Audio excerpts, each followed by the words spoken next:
Ok, aujourd'hui on se fait un petit porc basquez. Alors cette recette ce sera la même si vous voulez faire du poulet basquez, vous aurez juste à remplacer la viande.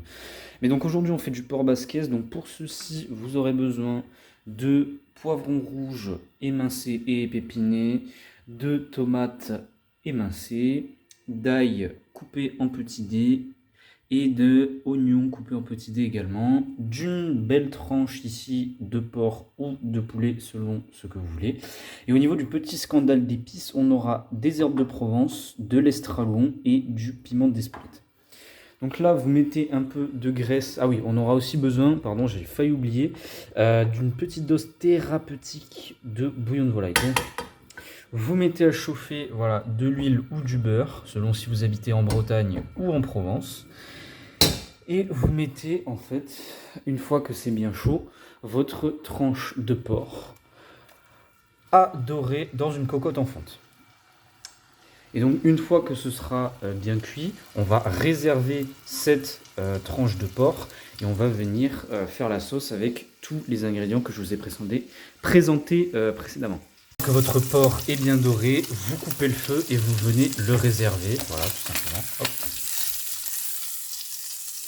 Voilà, vous mettez dans un saladier et on le remettra dans cette cocotte en fonte plus tard. Donc illico, vous rallumez votre feu, hein, on enchaîne, pas le temps de niaiser. Et vous venez mettre vos oignons coupés en dés ainsi que vos poivrons rouges. Une fois que vos poivrons et vos oignons sont bien attendris, vous venez mettre l'ail dedans. Voilà. Une petite gousse d'ail, hein, pas besoin d'en mettre des caisses. Voilà. Et vous venez ensuite mouiller tout ce petit monde avec le bouillon de volaille. Voilà, on en met une dose thérapeutique, on n'a pas peur. Il faut bien en mettre pour que ça bout.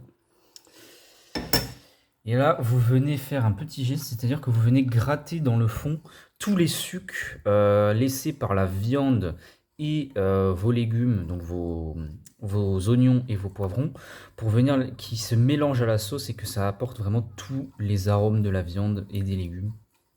Alors, vous venez bien gratter le fond avec la cuillère, de préférence en bois. Voilà. Une fois que ça commence à bouillir, vous rajoutez les tomates dedans. Et vous reprenez votre tranche de porc que vous venez déposer sur ce petit lit là. C'est absolument scandaleux.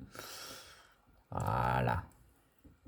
Donc vous essayez au maximum de l'immerger dans la sauce, histoire qu'il prenne vraiment le goût de la sauce justement. Ainsi fait, vous ajoutez immédiatement une pincée de gros sel ainsi qu'un petit peu de poivre, une dose thérapeutique d'herbes de Provence, de piment d'Espelette et d'estragon. Voilà. Et vous mélangez ce beau petit scandale, histoire que toute la sauce s'imprègne de ses saveurs.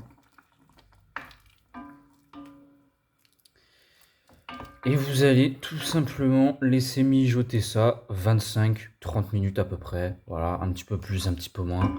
C'est pas très grave. L'important c'est que ça mijote bien et que tout infuse bien pour donner vraiment toute sa saveur à la sauce basquez. Donc voilà, je vous retrouve dans 30 minutes à peu près quand tout ça aura bien mijoté comme il faut. Et voilà, après une demi-heure de mijotage, tout ce petit monde est prêt. Donc ben voilà, c'était tout pour moi. Je me casse d'ici, à la prochaine. Régalez-vous bien.